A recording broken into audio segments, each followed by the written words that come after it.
আসসালামু আলাইকুম, hello everyone, সবাই কেমন আছেন? তো এবারে ছুটিতে কি করলাম নানির বাড়িতে তা নিয়ে একটি লং ভিডিও নিয়ে চলে আসলাম। তো এবারে ছুটিতে ছিলাম আমার মামাতো ভাইয়ের বিয়ে। আর আমার নানির বাড়ি হচ্ছে মুন্সিগঞ্জ, বিক্রমপুর মাওয়া পদ্মা সেতুর সাথে। তো এবার মানে বেশ কিছু অনেক দিন 12 থেকে 13 দিন ছিলাম আমরা দেশের বাড়িতে। তো এত মজা হয়েছে যা বলে কয়ে শেষ করার মতো না। আর কালকে 31st নাইট, কালকে আমরা ওইখানে অনেক ভালো মানে অনেক সুন্দর সময় কাটাইছি।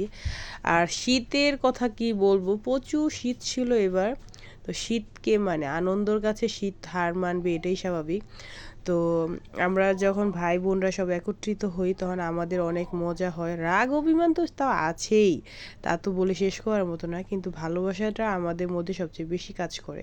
যতই রাগ করি, যতই অভিমান করি, কিন্তু দিন শেষে আমরা যদি কোনো ওয়ে পাই বা কোনো সুযোগ পাই একত্রিত হবার, আমরা কিন্তু কেউ মিস করি না। খাওয়া থাকাটা বড় কথা না, আমরা যে একত্রিত হই, মজা করি, আনন্দ করি, এটাই হচ্ছে সবচেয়ে বড় কথা।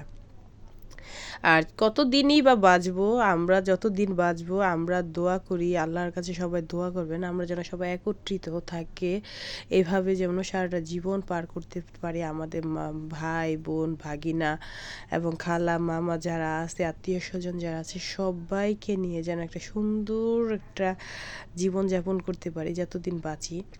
তো কালকের আয়োজনে ছিল নান রুটি এবং গ্রিল, সম্পূর্ণ মোটামুটি আমি ওদের হেল্প করছি এগুলা তৈরি করতে এবং আগুন জ্বালাইতে। ওরা তো মানে কিছু কিছু কিছু আছে না বেশতি, কালকে ওরা আমাকে খুব মানে কি বলবো বললাম না থাক। তো যাই হোক, খুব সুন্দরভাবে আয়োজন করা হয়েছে, রুটিগুলো খুব সুন্দর হয়েছে, নান রুটি এবং গ্রিলগুলো অনেক সুন্দর হয়েছে, অনেক মজা হয়েছে। তো খাওয়া দাওয়া শেষে আমরা আবার একটু আতশবাজি ফুটাইছি, একটু আনন্দ করছি। তো গ্রামে মজাই অন্যরকম, শহরে সবাই যখন আমরা এক একজন এক এক জায়গায় থাকি তখন আর এতটা মজা হয় না। যখন কোনো অকেশনে কোনো আনন্দ ফুর্তিতে যখন সবাই আমরা একত্রিত আতশবাজি ফুটানো এবং নাচ গান তো থাকবেই, কারণ জানি না কবে আবার সবার সাথে দেখা হবে। দোয়া করি প্রতি বছর আমরা যেন একত্রিত হতে পারি, সবাই সবাইকে দেখতে পারি। সুখ দুঃখ সব স্বাভাবিক থাকবে, কিন্তু এত সুখ দুঃখ মানে সব কিছুর মাঝে সবাই যখন একত্রিত হই তখন কষ্ট এগুলো কিছুই মনে হয় না। একটু ভালো থাকার জন্য, মাইন্ড ফ্রেশ রাখার জন্য সবাই একত্রিত হয়ে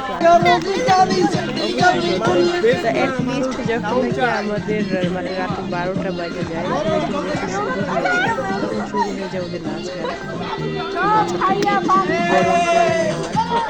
আর এই নতুন বছরে সবাই যেন অনেক অনেক